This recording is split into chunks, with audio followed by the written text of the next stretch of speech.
Vamos a continuar con el estudio del libro de Éxodo, así que acompáñenme con sus Biblias al capítulo 12. Decíamos que es un capítulo muy importante porque nos marca el principio de los meses del año, el principio bíblico, del calendario bíblico. Veíamos las instrucciones que le da el Eterno a Moshe, específicamente para la última plaga, para el sacrificio del cordero. Decíamos que cada plaga representa el juicio sobre uno de los dioses egipcios. Dios está juzgando la idolatría, Dios está juzgando la maldad que hubo y la dureza en el corazón de Faraón. Y bueno, pues también de los que estuvieron cerca de Faraón, que también fueron partícipes de todo esto. Y era una manera de, yo le llamo así como que dar un tiro de gracia, por verlo así, ya a la idolatría que había en Egipto, por ya determinar el último juicio para Faraón y para todos los que estaban con ese mismo sentir, con ese mismo corazón. Entonces, la historia de Éxodo es una historia que debe ser recordada, que debe ser contada año tras año. Es una historia que de manera personal no podemos olvidar. No podemos olvidar que somos libres por la sangre de un cordero, del Cordero de Dios, que Él es el que nos da la santidad, el que nos mantiene libres. Y la meta era llegar a la Torah y vivir conforme a ella. Entonces, bueno, hoy vamos a ver de manera concreta la parte práctica, el juicio de Dios y las últimas indicaciones que le da Dios sobre quién y cómo se debía de celebrar Pesaj. Entonces vamos a continuar en el versículo 21. Dice aquí, y Moshe convocó a todos los ancianos de Israel y les dijo, sacad y tomaos corderos por vuestras familias y sacrificad la Pascua, sacrificad Pesaj. Así que bueno, le dio la teoría, le dijo que debían de tener al cordero 4 días, recuerdan, desde el 10º día hasta el día 14, lo inmolará toda la congregación de los hijos de Israel, y pues llegó el momento de tomar acción, ya, la fe tenía que ser visible, tiene que ser tangible, tiene que hacerse real. Así que esa es la diferencia entre la fe que le llamamos griega, la filosofía griega, que consistía más en conocimiento, en solamente sabiduría, y la fe bíblica, la fe más enfocada hacia lo que es el hebreo, es algo que se demuestra, que no es tanta teoría, sino que es lo quiero hacer. Por ejemplo, criticamos a veces la incredulidad de Tomás, ¿se acuerdan? El apóstol de Yeshua, que dijo, bueno, pues hasta que no meta ahí el dedo y no vea las marcas así de los clavos. Creo que a veces así es un poquito el pensamiento judío, es como que más práctico, como que no se deja llevar tanto por como decimos, el rollo mareador, de no, mira, y sí lo vi, y yo lo escuché y lo tal, y me platicaban hace poco de un pastor que dijo que escuchó la voz audible de Dios y que dijo, yo de aquí no suelto esto, y hubo ahí un problema porque dijo él que escuchó la voz de Dios, pero nadie más la escuchó. Fue el único que la escuchó, lástima, porque entonces hay un problema ahí porque él dice que la escuchó y los demás dicen que no, entonces están así como que en disputa. Pero a veces el judío es un poco como decir, a ver, a mí no me digas que oíste, o sea, pues hazlo, o sea, a ver cómo lo hacemos, cómo se vive, cómo se come, cómo se demuestra esto. Entonces es mucho de hacer, mucho de practicar. Entonces aquí Moshe les dice que convoca a los ancianos de Israel, a los líderes, a los jefes de familias, y les dicen, saquen y tomen corderos de vuestras familias, sacrificad la Pascua. Creo que es muy importante esto que les está diciendo porque recuerden que una de las deidades más importantes, les comentaba, era el cordero. Eran estos becerros que se adoraban, que tristemente se continuó con esta práctica. Recuerdan que precisamente la caída del pueblo al estar en Sinaí fue el becerro de oro. Entonces, ¿por qué no construyeron, no sé, una rana? ¿Por qué no construyeron, pues cualquier otro dios? ¿Por qué un becerro? Porque aún eso quedaba en la mente de algunos, o sea, ellos sabían que era un dios importante.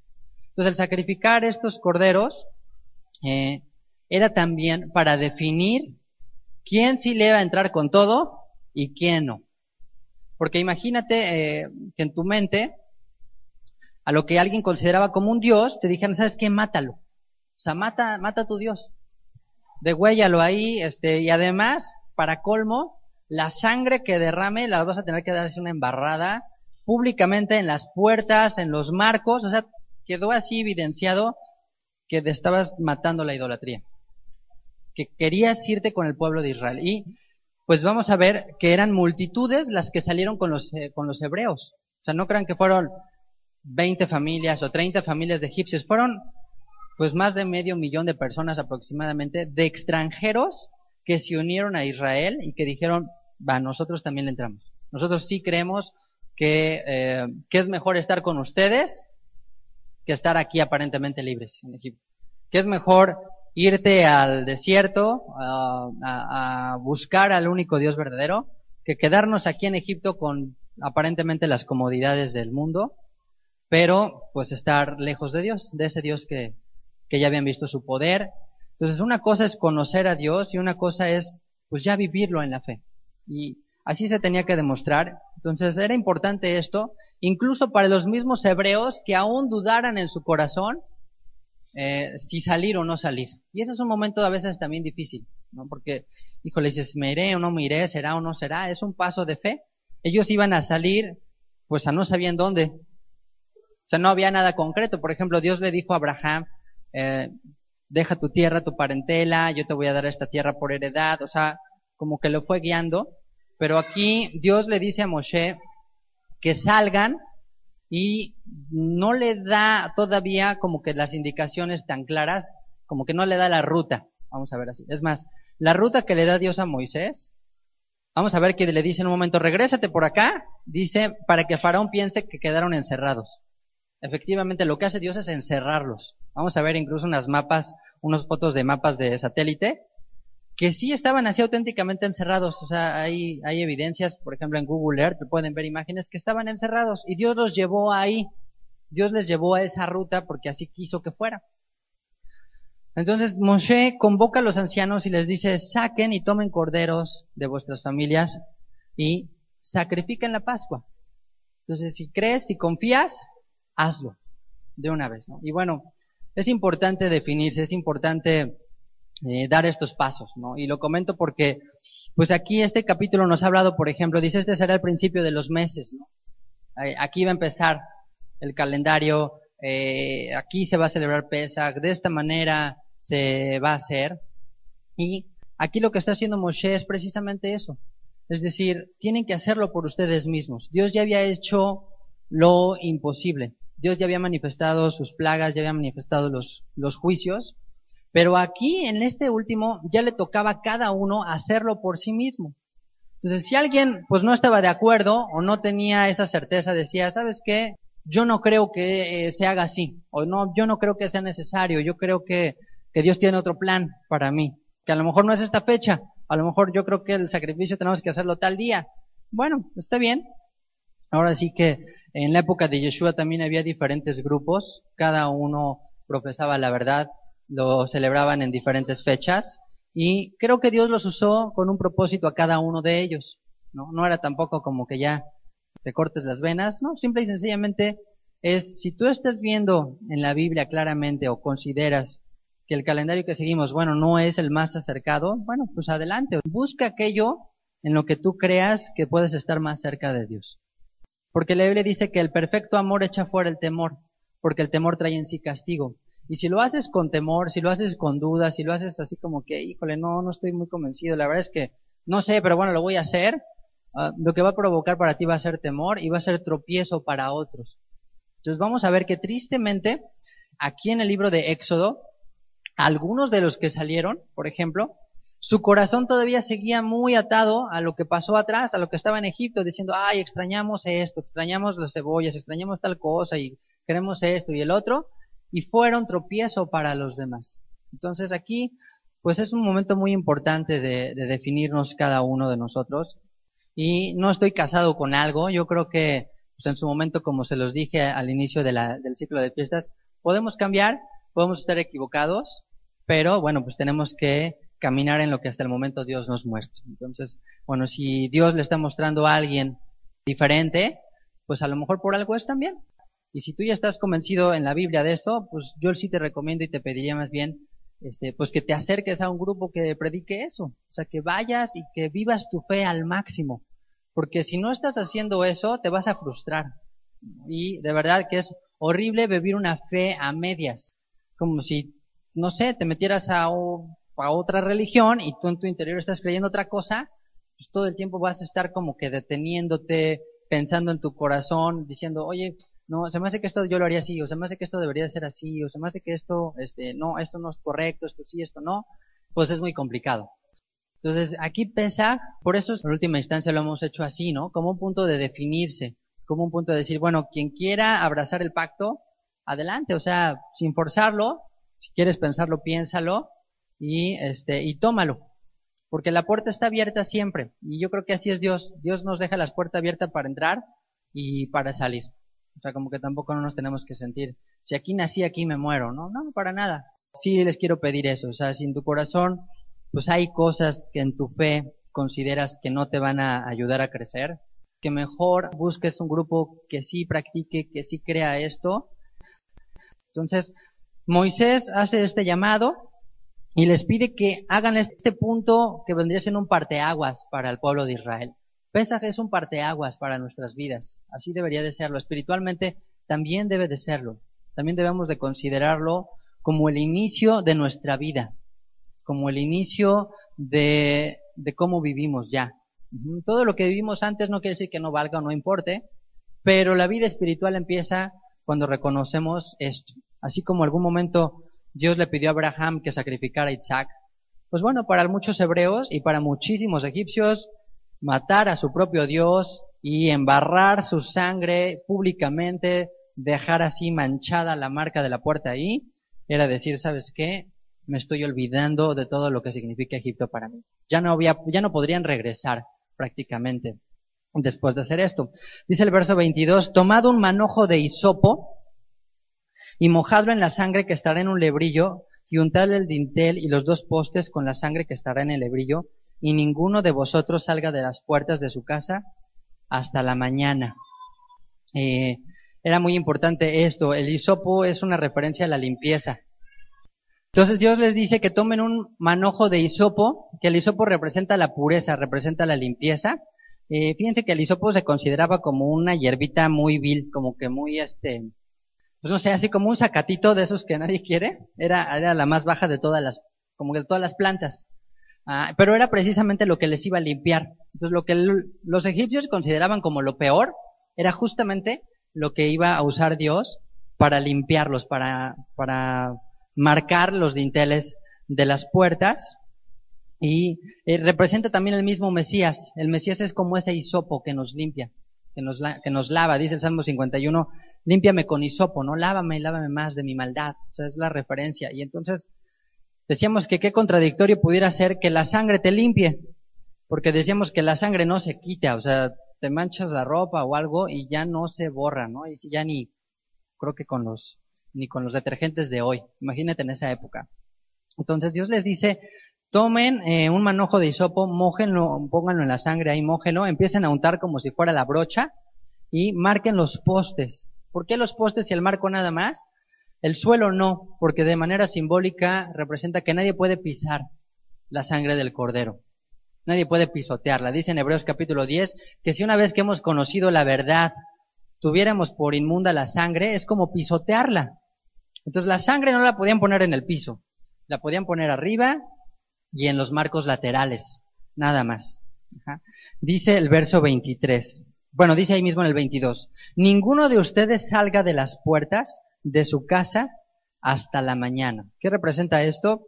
No te salgas de la sangre del cordero. Si en algún momento te llegas a salir de esa cobertura, ¿qué es lo que hay afuera? ¿Qué es lo que iba a pasar afuera? Pues el ángel de la muerte, el exterminador.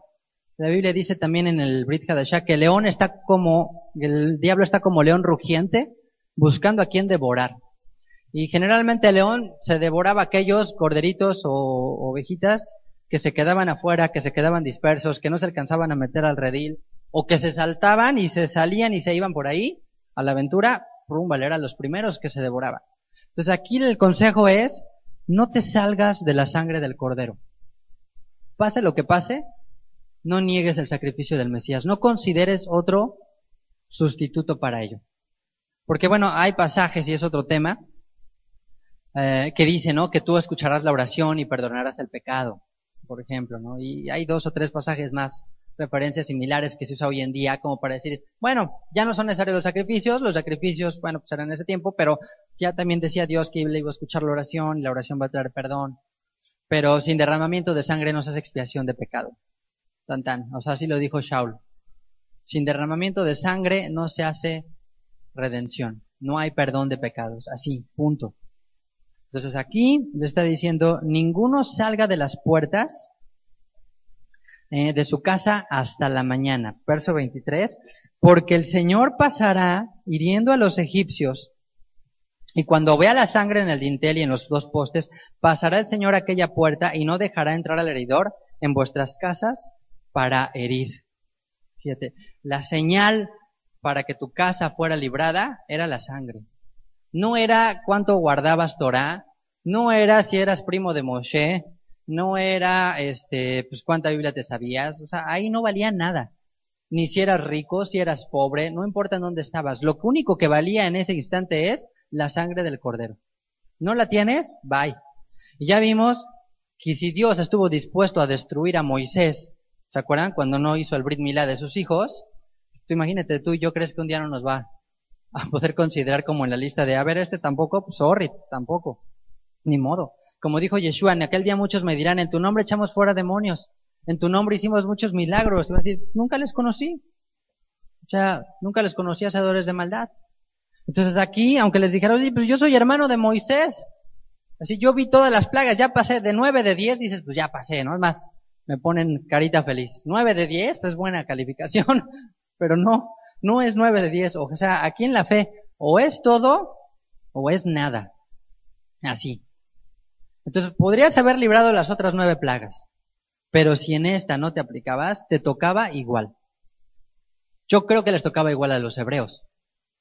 Todavía dice aquí en el verso 23, dice, no dejará entrar al heridor en vuestras casas para herir. O sea, la voluntad del heridor era pasar sobre todos, fíjate. O sea, no era hacer excepción, él iba a pasar parejito, tal cual. Entonces la marca, lo único que lo detendría era la sangre. Y aquí es un poco lo que dice en Apocalipsis. Dice que aquellos que tengan la marca del Cordero, esos son los que van a ser librados. A esos Dios los va a librar en un momento dado. Como a los 144,000, Dios dice que puso un sello en sus frentes sobre ciertos jóvenes que se guardaron, que no se contaminaron con mujeres, que guardaron Torah, que consagraron sus vidas al Señor. Entonces esos Dios los tiene destinados para una misión muy importante, muy particular. Entonces Dios aquí está sellando. Pero no nada más el sello es personal. Aquí lo importante es que el sello es, digamos que familiar. Decíamos que la puerta representa la familia, representa la casa. Entonces es muy importante eso. De aquí lo ligas un poco con el dicho que dice Pablo, cree en el Señor y serás salvo tú y tu casa. Entonces, esto habla de que mientras tu familia esté en la fe, mientras tu familia esté bajo la cobertura de la sangre del Cordero, por supuesto que va a ser salva. Pero si espiritualmente alguien de tu familia dijo, no, ¿sabes qué? Yo no creo en esto, a mí se me hace que no va a pasar nada, esos son cuentos de terror que te contaban las abuelitas de, va a pasar la muerte y ahorita en la noche y se va a llevar a los niños. Yo no creo eso. Y se salía, hombre, le tocaba también. Entonces solo un instante, solo una noche era el examen de la fe. ¿Y por qué en la noche? Decía alguien. ¿Por qué no en el día? ¿Por qué no lo habría 2 en el día? Porque fíjense que la noche es un momento que también representa en el que todos somos iguales. Dice un dicho que de noche todos los gatos son pardos, o como dice el dicho. Sí es cierto, o sea, hoy, digamos que en un sentido alegórico, estamos en la noche todos. O sea, todavía no viene la luz verdadera, todavía no se manifiesta el reino de Dios. Entonces, ahorita pues todos estamos mezclados, de repente ves a alguien que sí, luego que no, será o no será, porque estamos de noche todavía. Pero ya cuando amanece, ahí sí vas a ver a quién le amaneció el muerto y a quién no. Así fue como se dio en Egipto. En Egipto, pues nadie se enteró hasta que empezaron el clamor, hasta que empezaron los llantos, hasta que empezaron los gritos, que fue cuando empezó a amanecer. Ahí sí dijeron, este cuate no puso la sangre, no puedo creerlo así. O sea, si metió al cordero, casi, pues vimos todas las plagas juntos, compartíamos, estábamos ahí, y a la hora de la hora no creyó, se quedó afuera, o se salió, no le importó. se le olvidó el carro allá, el burro en casa del vecino y se quiso salir por él, le tocó también. Como la mujer de Lot, también de noche viene el juicio, cuando amanecen, ¡rum!, ya no está esta señora. Así va a pasar una vez más. Dios va a mandar un segundo éxodo que va a ser mayor que el primero. Este primer éxodo se va a quedar chiquito comparado con el que viene. Y va a ser así, en un abrir y cerrar de ojos. Dice aquí en el verso 24. Dice, guardaréis esto por estatuto para vosotros y para vuestros hijos para siempre. Ahora, aquí alguien me decía que por qué no lo hacíamos literal. O sea, me decía, es que aquí dice que guardarás esto, dice, por estatuto perpetuo para vosotros y para vuestros hijos. O sea, pues ¿por qué no ponemos la embarrada de sangre, no? Pues no, o sea, ¿ustedes creen que es literal este sentido de la aplicación de la sangre? Pues no, o sea, yo creo que aquí lo que importa de cada mandamiento, y les había comentado ya, es buscar la esencia de cada mandamiento. Ya lo habíamos comentado en la semana pasada, en la primera parte del capítulo 12, ¿no? Que sí son muy importantes los detalles, pero es lo mismo que cuando compras un perfume. O sea, si la botella está bonita, pues qué bien, qué bueno, y si el color está agradable y todo está bien. Pero si no te gusta cómo huele, pues, o sea, no tiene ningún caso tenerlo. O sea, lo que buscas de un perfume, pues es el aroma, es la esencia. Eso es lo que importa. Entonces, bueno, lo que vale más de cada mandamiento es la esencia de guardar el mandamiento. Más allá de que si pongamos ahí una embarrada de sangre, pues lo que importa dice aquí que se guardará esto, la esencia de lo que significa este sacrificio. No el que, pues que yo traiga ahí la bandeja de sangre y les dé a cada familia y cada uno de ustedes, consiguiera el hisopo y luego lo embarráramos. O sea, sería así como que difícil de hacer y no tendría ningún sentido de manera literal hacerlo. Entonces, bueno. Dice el verso 25, cuando entréis en la tierra que el Señor les dará, como prometió, guardarán este rito. Cuando les dijeren vuestros hijos, ¿qué es este rito vuestro? Vosotros responderéis, es la víctima de la Pascua del Señor, el cual pasó por encima de las casas de los hijos de Israel en Egipto, cuando hirió a los egipcios y libró nuestras casas.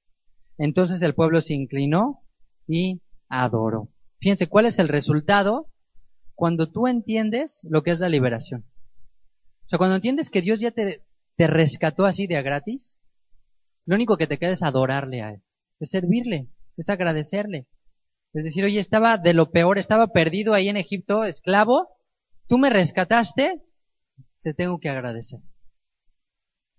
Por eso dice Pablo también que nos presentemos como sacrificio vivo, agradable delante de Dios. O sea, que nuestra vida sea un sacrificio continuo, todos los días, que lo veamos de esa manera y que no lo consideremos entonces como algo que es una imposición. La adoración es resultado de entender lo que Dios ya hizo por ti, no al revés. No voy a adorarle para que entonces luego Dios me dé algo, porque Dios ya te dio algo. Aquí la adoración viene simplemente como consecuencia de comprender. Y fíjense que aquí todavía no salían, todavía no pasaba lo que ya habría de acontecer más adelante, la liberación. Pero ya nada más de fe, de creer, se pusieron a adorar. Por eso les invito a que cada Shabbat nos unamos en adoración. O sea, que consideremos no lo que va a pasar, sino lo que Dios ya hizo. Y entonces es más fácil adorar a Dios. A veces no te sale, a veces no nos nace. O sea, no sientes esa devoción o esa pasión. O a veces ves a alguien así con los brazos levantados y dices, yo quisiera eso, ¿no? O sea, a veces, ¿quieres eso?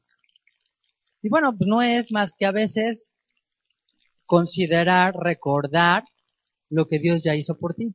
Y ya es más fácil. Dices, a ver, ya me diste esto, me salvaste a mis primogénitos, a mis hijos, me sacaste de Egipto, me diste de comer, me diste la Torá, me diste una familia, me diste todo lo que tengo ahora. Pues bueno, ¿por qué no te voy a agradecer? O sea, ¿por qué no ha de salir de mi corazón agradecimiento a ti? Y ese debe ser el resultado de la adoración. La adoración es resultado de. Así que, pues hay doctrinas que te dicen, mira, tú adórale para que entonces Dios te dé a fuerza. Y yo creo que no debe ser así. Y el énfasis que hace aquí es que esto lo deben de saber tus hijos. A lo mejor tú viviste la experiencia, pero no dejes que tus hijos pasen por alto esto. No dejes que tus hijos se olviden de esto. Dice, cuando os dijeren vuestros hijos, ¿Eso qué significaba para ellos que estaban escuchando esto? Si les están diciendo, cuando les digan sus hijos, quiere decir que sus hijos también iban a salir junto con ellos. O sea, imagínate el momento, o sea, tu vida está en juego, estás viendo que están sucediendo unas cosas horribles en el mundo. Bueno, en Egipto, pues, no nos vemos tan lejos en el mundo. No había así como que las noticias de lo que pasaba en otros países. No, o sea, imagínense aquí, que de repente llega un huracán, y luego un terremoto, y luego un maremoto, y luego, no sé, viene una epidemia, y luego otras plagas, y luego, una carencia de alimentos, y tú, o sea, pues en tu corazón, en tu carne, te empiezas a preocupar, o sea, dices, oye, ¿qué me va a pasar? O sea, una de esas me va a tocar.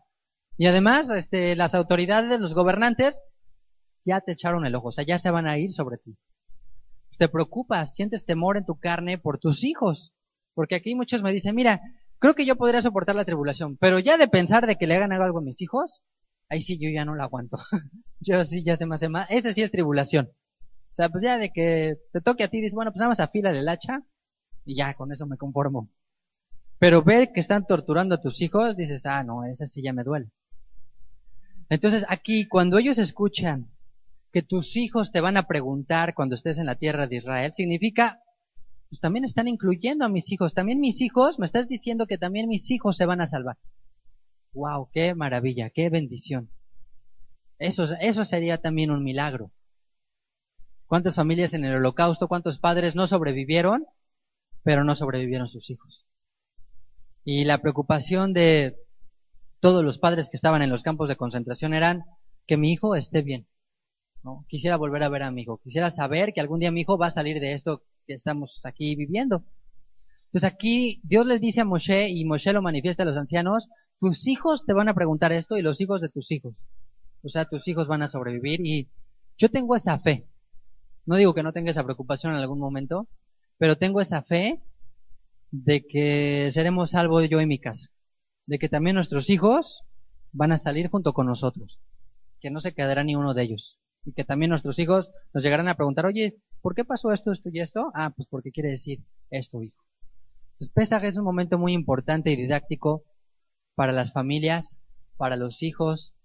Es algo que no deben dejar pasar. Dice el verso 29.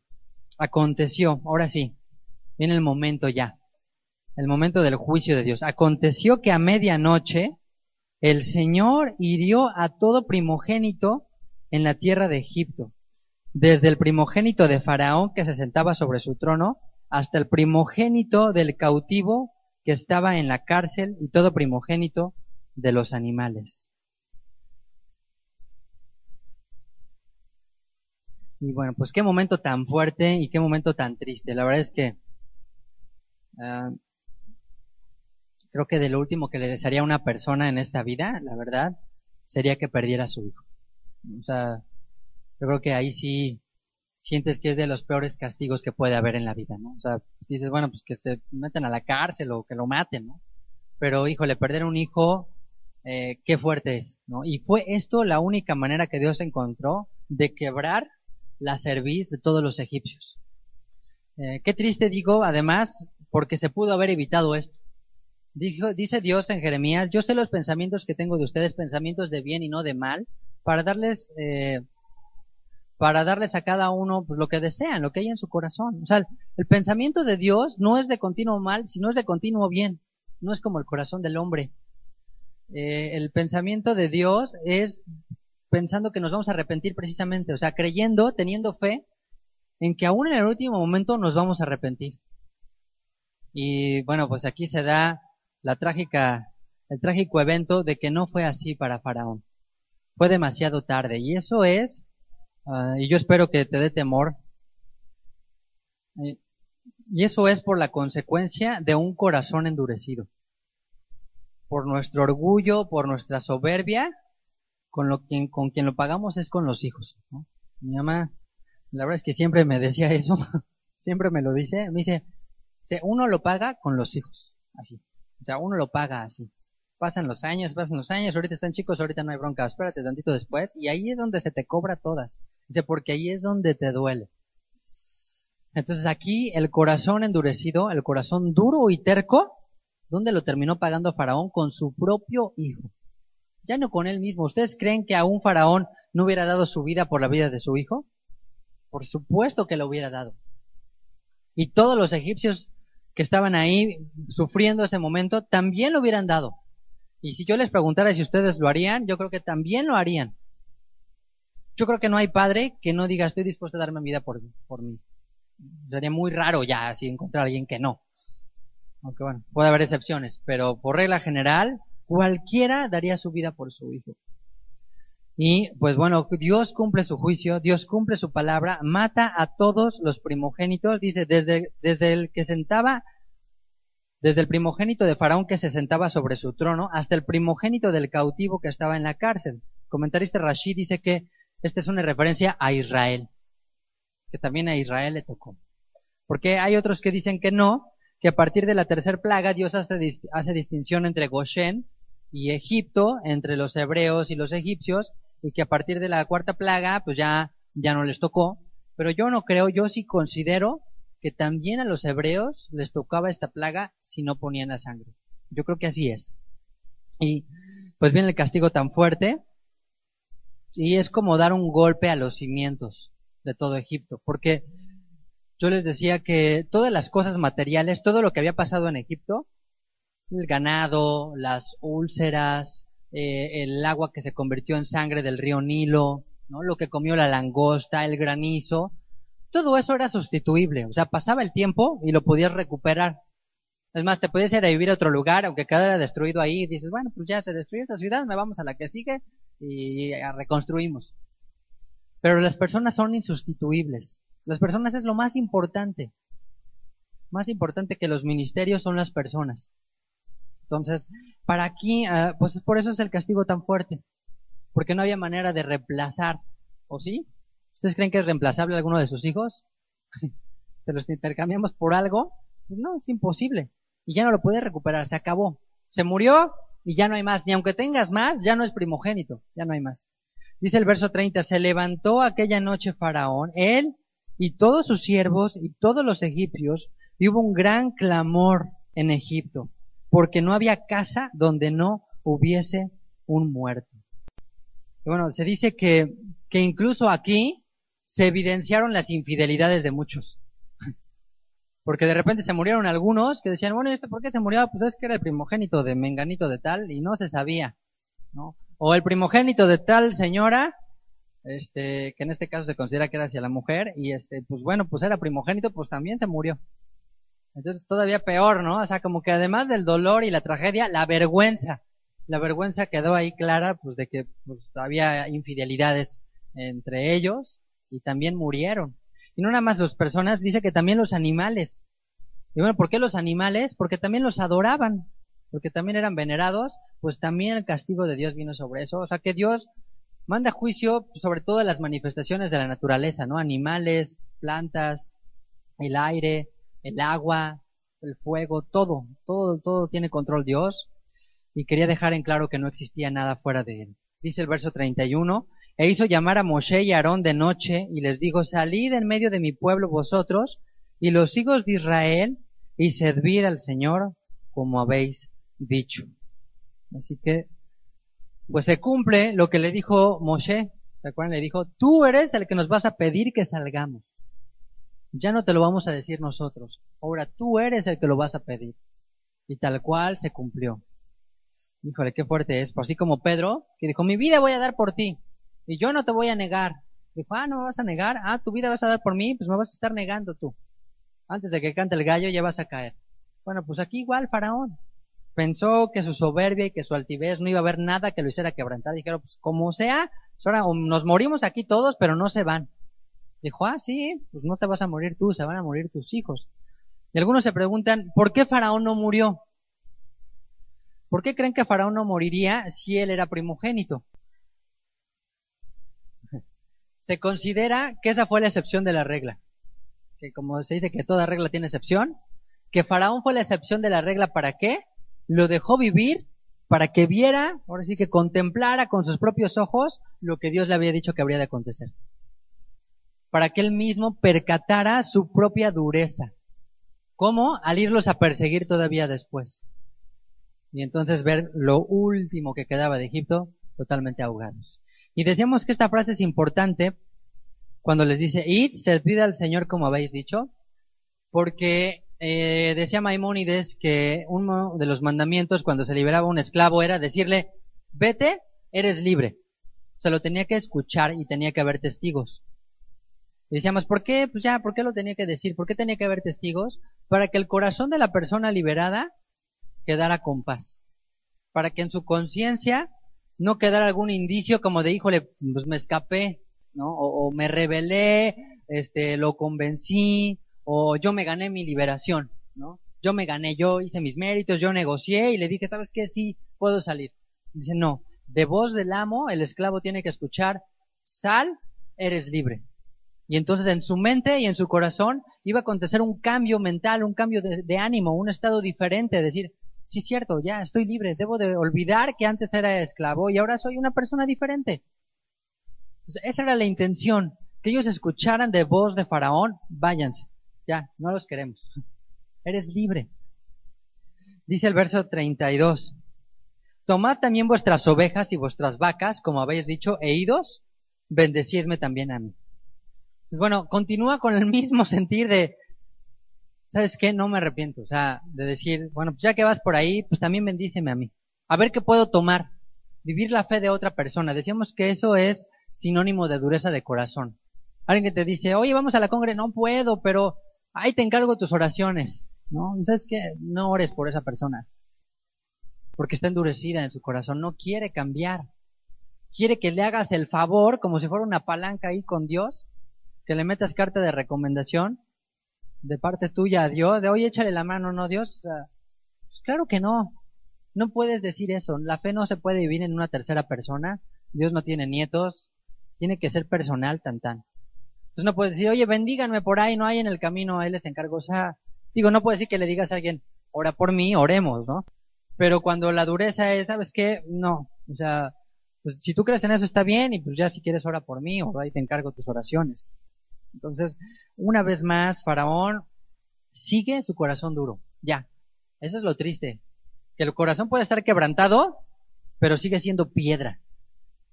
Sigue siendo pedacitos, pero de piedra. Entonces, ay, qué triste y qué duro es esto. Dice el verso 33. Los egipcios apremiaban al pueblo dándose prisa a echarlos de la tierra porque decían, todos somos muertos. ¿No? Se considera que la muerte no fue instantánea de muchos primogénitos. O sea, que entró como un espíritu que se llevó el alma y fueron muriendo lentamente. O sea, fueron viendo cómo se iba apagando esa llama de luz, esa llama de vida en sus propios hijos. Fueron, como decir, se fueron dando cuenta cómo se iban alejando de la vida. Entonces, poco a poco se fueron quedando sin hijos. Entonces, de repente se escuchaba el clamor en una casa aquí, de repente se escuchaba el clamor en otra casa acá, de repente llegaba y tocaba a la vecina y le decía, mi hijo ya no responde, y le decía, volteaba y el otro hijo ya también estaba muerto. Entonces no sabían qué estaba pasando, porque no había habido nada, o sea, no había pasado, pues como que fuego, ni un viento, no había pasado nada, de repente se va la vida. Así que dijeron, ¿saben qué? Váyanse de aquí, porque nos van a terminar matando a todos, nos vamos a morir. Okay. Dice verso 34, llevó el pueblo su masa antes que se leudase, sus masas envueltas en sus sábanas sobre sus hombros. E hicieron los hijos de Israel conforme al mandamiento de Moshe, pidiendo de los egipcios alhajas de plata y de oro y vestidos. Y el Señor dio gracia al pueblo delante de los egipcios y les dieron cuanto pedían. Así despojaron a los egipcios. Y bueno, pues vemos que aquí los egipcios son ahora los que tienen prisa de que se vayan. Primero 430 años ahí y ahorita ya les surge que se vayan en un día, ¿no? Así de inmediato. Y pues esto es aprovechar también. O sea, creo que debemos de considerar esto. Si Dios te abre las puertas de algo, de la libertad de algún área de tu vida en la que eres esclavo, financieramente, emocionalmente, a lo mejor estás esclavo de una persona, a lo mejor estás esclavo de un pecado, y Dios te abre las puertas, salte. O sea, aprovéchalo y salte de ahí. Porque si te quedas a pensarlo, no te vas a salir. O no te vas a poder salir. Entonces el momento es así ya. Entonces, si te abren las puertas, los egipcios dijo, sálganse ya, pues vámonos. O sea, úsalo, aprovéchalo, no lo pienses, ya no lo ores. Sal en ese instante de ahí. Es ahí como lo debes de aprovechar. Esas son las oportunidades que Dios abre y que tú tienes que usar. Porque si no las haces, se te van. Y los egipcios les dan todo a los hebreos, todo lo que les piden. Y bueno, yo me pregunto un poco esto, y no sé si a lo mejor términos muy humanos, como que, no sé, es como si llegas a un velorio, dices, oye, ¿te acuerdas de la pantalla de plasma de tu casa? O ¿te acuerdas del reloj? Ese reloj que traías, o esas alhajitas. Pues ya me voy. No sé si ¿cómo ves? Si me las llevo como souvenir de lo que estuvimos aquí, ¿no? O sea, como que si lo vemos en términos humanos, pues está muy fuerte, ¿no? O sea, estarle pidiendo alhajas y oro y plata y los egipcios así llorando y todo. Pero bueno, dice aquí primero que es un mandato de Moisés. 2, es algo que Dios le había prometido a Abraham. Dios le dijo a Abraham que saldrían con grandes riquezas. Y 3, se considera que es una compensación. Una compensación por todos los sueldos caídos, ¿no? Por todo lo que no les pagaron. Los 430 años de esclavos gratis, las terminaron pagando. O sea que hay de aquellos que esconden el sueldo. Hay de aquellos que no dan el salario a su tiempo. Por eso es un mandamiento. Dice, darás el salario a su tiempo. Y bueno, pues hoy en día, qué triste no es la sociedad y cuántas empresas no hay que precisamente lo que buscan es acaparar más y mientras menos te pueda dar, mejor. Entonces la filosofía es, te exprimo más, me quedo con más, ¿no? Lo más que pueda yo retener de sueldos. Pero ¿sabes qué? Esas las vas a terminar pagando. O sea, no pienses que te estás ahorrando algo, sino que simplemente la estás acumulando. Porque lo que Dios busca es justicia y equidad. Entonces lo que no pagaron, lo terminaron, pues ahora sí que pagando con intereses. Y ahora, aquí hay una parte importante. No estaban pidiendo para ellos. ¿Para quién estaban pidiendo? ¿Para qué les serviría eso en el desierto? Algunos consideran que esto fue parte de lo que se usó para construir el tabernáculo. Unos lo usaron para hacer el becerro de oro y otros lo usaron para construir el tabernáculo. Yeshua dijo que seamos sagaces y que usemos las riquezas de este mundo, ¿se acuerdan? Las riquezas injustas para ganar a otras personas, para buscar acercarte a Dios. No estoy diciendo riquezas injustas con el hecho de haz tranzas y ya entonces, bueno, ahora sí ofrendo, ¿no? Las narcolimosnas y esos no hagan. Pero ¿por qué tenían que llevarse esto también? Porque Dios le había dicho a Moshe que se iban a presentar y que iban a ofrecer. Entonces ellos tenían que pedir porque Dios les iba a pedir. Y ya leímos también que dice que nadie se iba a presentar delante del Señor con las manos vacías. Entonces ellos llegaban y les decía Dios, a ver, ¿dónde está? No, pues es que me salí sin nada. Pues ¿cómo que te saliste sin nada? Debiste de haber pedido. Ahí había para ti. Si tú no pediste, pues entonces, ¿cómo le vamos a hacer? Porque no podías presentarte a Dios con las manos vacías. Entonces aquí lo que habla es parte de la sagacidad con el mundo, es decir, aprovecha las riquezas injustas para ganar amigos, para ganar el reino de Dios, para servir a Dios. 2, dice aquí que Dios les entregó, les permitió hallar gracia delante de los ojos de la gente. Entonces, bueno, no llegaron los hebreos así en la noche y atracarlos, sino fue algo que Dios puso en el corazón de los egipcios darles. Decir, ¿sabes qué? Pues llévalo, ¿no? La vanidad de lo material quedó manifiesto con el valor de la vida. Y bueno, por último, pues es también como una manera de Dios de compensar todo lo que habían sufrido, todo lo que habían padecido. Así que, si de repente te has quejado de que, ay, es que estos sueldos y que qué injusticia, bueno, no te preocupes, Dios te la compensará. Dios te compensará un sueldo justo si es que no te tocó en esta vida, te dará su pago. Dice el verso 37. Dice, partieron los hijos de Israel de Ramesés a Sucot. Fíjense, de Ramesés a Sucot. Esta es la idea del ciclo de fiestas. ¿Cuál es la última fiesta? Sucot. ¿Cuál es la primera? Pesaj. Entonces, de Pesaj, nuestro camino es llegar a Sucot. Entonces, aquí lo vemos en este pasaje. Partieron los hijos de Ramesés a Sucot, como 600,000 hombres de a pie, sin contar los niños. también subió con ellos grande multitud de toda clase de gentes y ovejas y muchísimo ganado. Y bueno, pues aquí esto es impresionante. Este es el gran éxodo, ¿no? Les pongo aquí una tabla, aquí en la pantalla una imagen, que dice que salieron 600,000 hombres. Entonces, bueno, pues si pensamos que había una mujer por cada hombre, estamos hablando de otros 600,000, ¿no? O sea, alrededor de 1,200,000. Y pues ¿cuántos niños tendrían por pareja? ¿Cuántos les gusta? Dice, bueno, pues depende de qué escuela sea, ¿no? Depende de qué, bueno, no había tele, no había internet, no había planificación familiar, no había esos lemas de poco niños para darles mucho, no, nada de eso. Entonces, pues imagínense ahí, de repente en las noches no hay nada que hacer, bueno, hijos, hijos, hijos por todas partes. Pero bueno, así como que bajita la mano pensamos que tuvieran 2 hijos por pareja, otro 1,200,000. Entonces, ¿cuántos van? 2,400,000.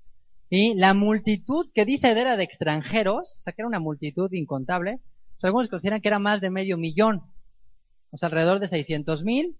Podríamos cerrar el número en 3 millones de personas. O sea, 3 millones de personas saliendo.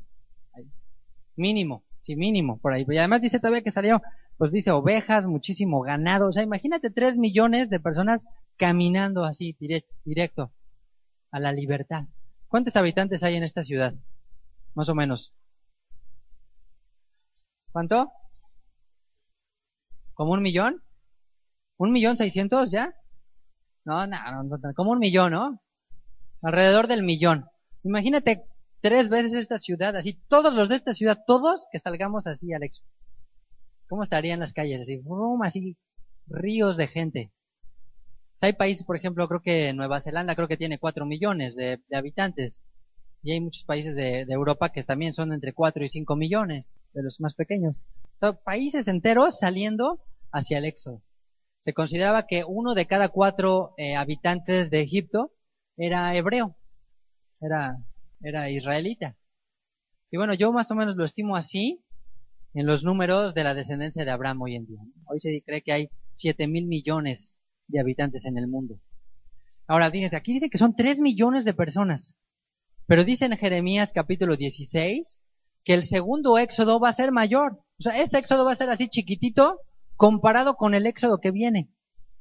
O sea, ahí va a ser así, pues no sé, ciudades, pueblos o países enteros casi de habitantes yéndose hacia la libertad, hacia el llamado del Mesías. No me pregunten cómo vamos a caber, pero yo creo que aquí se preguntaban lo mismo. ¿Y cómo vamos a caber? ¿Y cómo vamos a comer? ¿Y cómo vamos a llegar? No se preocupen, Dios tiene algo para llegar ahí, Dios tiene un plan y pues aquí es lo impresionante. Ahora, a algunos les parece exagerado esto, que dice, ¿cómo es posible que si entraron 75 personas, entre 70 y 75 personas, cómo es posible que hayan llegado a más de 3 millones? Bueno, sí se puede, porque, por ejemplo, hay estimados en el último censo que se hizo mundial, que aproximadamente cada 25 años se duplica la población en el mundo. O sea, cada cuarto de siglo, alrededor de la población se llega a duplicar, ¿no? Entonces, por ejemplo, hay países que incluso antes, entre 20 y 30 años, los que ya tienen menos hijos ahora. Entonces, es más o menos en promedio del 2,9% anual por año, cada que se incrementa la población. Y, pues los hijos de Israel, si tomamos como año base, cuando entraron 74, sin contar Jacob, que ya no tuvo más hijos, y eso lo duplicamos lo duplicamos por año, pues nos va dando de 74, 148, 200, 296, 592, y así. Entonces, por ejemplo, para el año 300, entre el año 350 y 375, ya estaría alrededor de las 3 millones de personas. Pues ellos pasaron 430 años, un poco más de esto, de lo que les estoy poniendo aquí en esta gráfica, que era alrededor de 10 millones. ¿Por qué no llegaron a tantos? Pues bueno, porque eran esclavos, porque la condición de esclavos lógicamente iba a mermar la multiplicidad y porque Faraón hizo unas matanzas impresionantes. O sea, a lo mejor no está documentado cuánto, pero un niño varón que nacía, niño que mataban. Entonces bueno, pues ahí sí era muchísimo lo que se restaba. Pensemos un poco en el Holocausto. O sea, Hitler mató a la tercera parte de los judíos. Si no, habría no una tercera parte más, sino esa tercera parte multiplicada por todos estos años de judíos. Entonces sí afecta esto, y sí consideran algunos que Faraón llegó a matar hasta la tercera parte de la población hebrea, cuando empezó a aniquilarlos. Entonces por eso no llegó a este número de 10 millones, pero, pues bueno, 3 millones de personas, imagínense, ¿no? Pues, ¿cuántos habremos aquí, en este salón? ¿Como 70? Creo que dicen que caben aquí 200 o algo así, ¿no? Imagínense que en alrededor de 25 años, así, yendo de 25 a 25, pues ya tendríamos un país de pura gente creyente. No necesitamos pasar así los miles y los miles de los años. Por eso los judíos hacen ciertas tablas que dicen, si yo tengo 12 hijos, y este tiene 10 hijos, y este 8 hijos, y este hijo, dice, en 7 generaciones el mundo es de nosotros. Ya, conquistamos el mundo así. Fácil, rápido. No hay otra manera. Bueno, pues así lo están haciendo los musulmanes, para que se den una idea. Así lo están conquistando. Pues a través de hijos, nada más. ¿Para qué tanta matadera? Pues a lo mejor vamos a tener hijos y ya. Entonces, bueno, pues los que no han tenido hijos, anímense para que seamos más. Ok, dice el verso 39, cocieron tortas sin levadura de la masa que habían sacado de Egipto, pues no habían leudado, porque al echarlos fuera los egipcios, no habían tenido tiempo ni para prepararse comida. ¿Eso qué quiere decir? Que no fue un plan de ellos, ¿no? Porque cuando tú planeas un viaje largo, pues te llevas ahí el itacate, ¿no? Que las tortas y que el agua y que los pañales y todo lo que necesites ahí, todo así hasta el tope. Pero dicen, ni siquiera les dio tiempo de cocer la masa, de hacer los panes. Quiere decir que fue plan de Dios. Así va a ser, o sea que prepárate cuando venga el segundo éxodo, porque igual te agarra así. Dice el verso 40. El tiempo que los hijos de Israel habitaron en Egipto fueron 430 años. O sea, ni un día más, ni un día menos. Así lo puso Dios.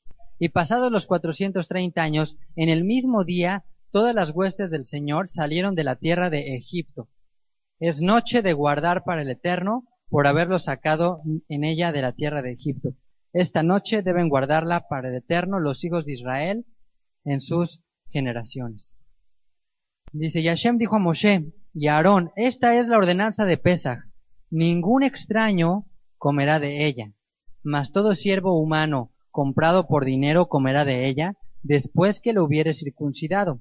El extranjero y el jornalero no comerán de ella, se comerá en una casa y no llevarás de aquella carne fuera de ella, ni quebraréis hueso suyo. Toda la congregación de Israel lo hará. O sea, aquí pone unas cláusulas para Pascua, para participar. Dice, ningún extraño comerá de ella. Y habíamos comentado en el análisis de este mandamiento que aquí la palabra extraño es la palabra nejar, o necar, que se puede entender como un apóstata. Incluso algunos lo entienden como un israelita renegado, alguien que abandonó la fe. Eso es considerado un extraño, no alguien que no tiene que ver con la nacionalidad, sino con una cuestión de fe, alguien que apostató, que dejó los caminos del Eterno. Dice, ningún extraño comerá de ella. Tampoco dice ningún jornalero, dice ni tampoco ningún extranjero. ¿Y por qué ningún jornalero, ningún extranjero? Aquí la palabra extranjero es la palabra hebrea toshab, que significa forastero o alguien acomodado. Es decir, alguien que iba pasando y llegó de vacaciones a Israel y en ese momento le tocó Pascua. Y dice, oye, qué padre, pues esta cuestión cultural. Pues invítenme, yo también quiero celebrar para ver de qué se trata esta cosa. Dice, no lo puede hacer, porque no es un pasatiempo, porque no es algo que sea como una festividad nada más para ver de qué se trata. O sea, no puede celebrar Pascua como decir, a ver, pues no creo nada de esto, yo vengo de viaje de otro país, pero pues me gusta conocer de otras culturas. No es así. Esto es la señal de un pacto, es algo muy importante y muy serio, y por eso ningún extranjero podía comerlo. Pues alguien que no estaba en pacto no lo podía hacer. Dice, ni tampoco el jornalero. Ahora, ¿por qué el jornalero no y por qué el siervo sí? El jornalero es alguien que es asalariado y el siervo era alguien que se consideraba pues ahora sí que como de la propiedad, ¿no? Del amo, o sea, como alguien que era tuyo. Y dicen, ¿por qué el jornalero no? ¿Por qué el asalariado no? Porque el jornalero lo debía de celebrar en su casa. Pesaj se debía celebrar cada uno en su propia familia, con su propia casa. Entonces el jornalero se debía de ir, en teoría, a su casa y celebrarlo con su familia, no contigo. 2, porque en caso de que no lo fuera a hacer, no lo tendría que hacer porque es algo que tú tienes que tener en tu corazón. Es algo que no puedes imponer, ¿no? O sea, es algo que es como si le dices a un empleado, vamos a verlo así, ¿sabes qué? Pues ahora, pues vas a venir a la fiesta de Shavuot y la vas a gozar y te vas a celebrar, si no te corro, ¿no? O nada más le dices y dices, ay, pues es que es mi jefe, bueno, pues voy a tener que ir pues, por compromiso, porque pues es mi jefe, que una vez capaz que me corre, y qué tal si no voy y me va a ver feo y a la otra ya me ponen doble trabajo, ya mejor voy. No debe de ser así. O sea, las fiestas del Eterno no son de esa manera, no las puedes imponer. Tiene que ser algo que de manera personal quieras hacer y quieras guardar. Así fue Pesaj. O sea, cada uno, dice, cada familia debe matar su propio cordero. Debe de guardarlo y tenerlo. No podías hacer ya alguien de, oye, es que yo no quiero matarlo. Ah, no te preocupes, yo lo hago por ti. Tú nada más vente, yo lo hago. No. Tú tienes que querer hacerlo. Entonces, ahora, aquí también lo del extraño, lo del extranjero y lo del jornalero es porque no iba a haber una identificación plena en la fiesta. Si yo les dijera que hoy es el día de la bandera de Filipinas, algo en su corazón se mueve, o sea, sientes algo así como de, oye, sí es cierto, ¿no? O sea, es importante para mí. ¿Alguien de aquí es de Filipinas, no? ¿No? Bueno, ¿por qué? Pues porque, bueno, si a mí qué me importa, la verdad, o sea, hoy es día de la independencia de Burkina Faso, o sea, dices, pues qué bueno, ¿no? O sea, a mí eso no me afecta de nada, ni me ayuda, ni me estorba, porque no lo sientes. O sea, tiene que ser algo que te nazca, algo propio, algo con lo que te identifiques, que digas, esto es mío. Entonces no puedes celebrar Pesaj si no lo sientes, si no le vas a decir a tus hijos, oye, fuimos esclavos, estábamos en pecado, la sangre del Cordero nos liberó, esto es muy importante. Entonces te dicen, no importa, no importa si lo hago o no. Total, yo ni creo esa fe, mis jefes creen eso, yo vengo de paso aquí, yo ni vivo aquí.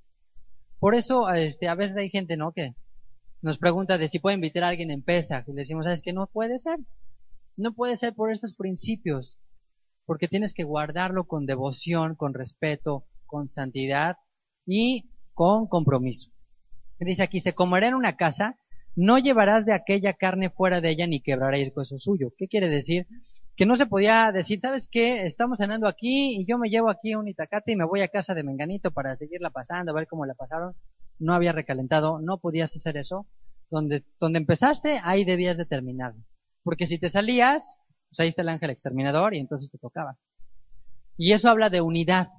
La palabra hueso, dice, no será quebrado hueso suyo. Lógicamente se cumple en el Mesías, este principio, este mandamiento. Es la palabra hebrea etzem, que también implica fuerza.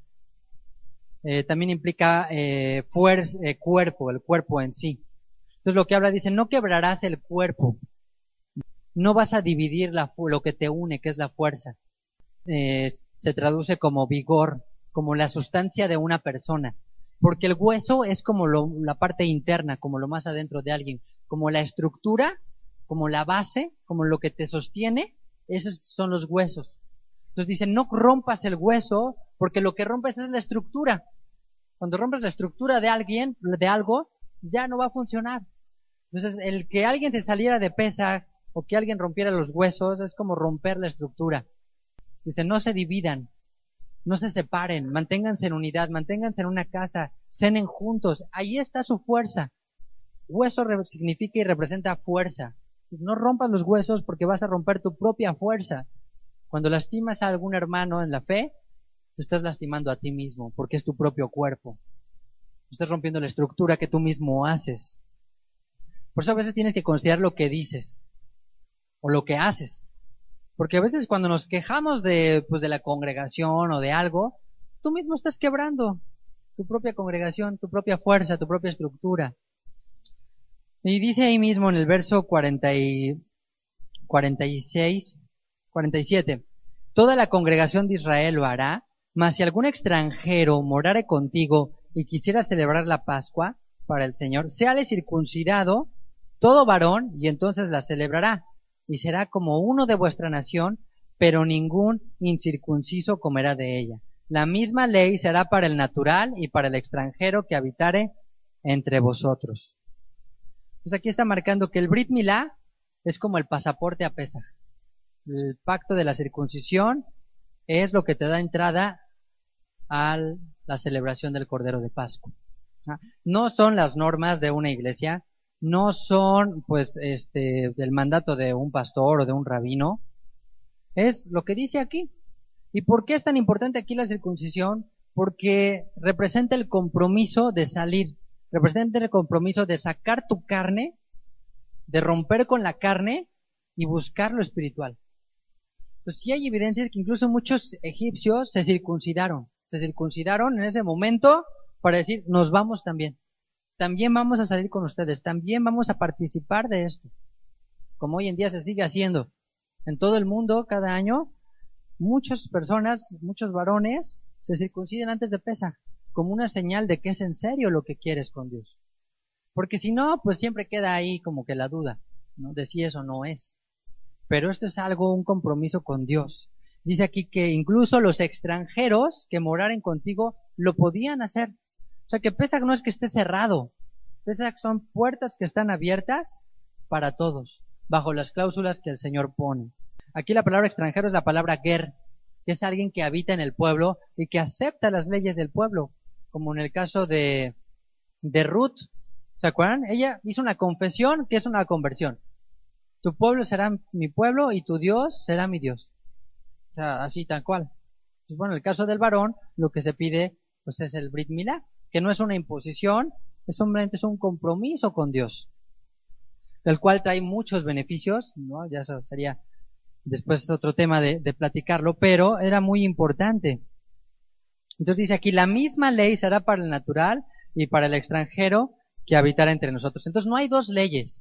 No hay que leyes para los gentiles y leyes para los judíos, mandamientos para los gentiles y mandamiento para los judíos. Dice, una misma ley será para el natural y para el extranjero. No hay tal. No hay que hay dos. Dice, así lo hicieron los hijos de Israel, como mandó el Eterno a Moshe y Aarón, dice, como mandó el Señor a Moshe y Aarón, así lo hicieron. En aquel mismo día sacó el Señor a los hijos de Israel de la tierra de Egipto por sus ejércitos.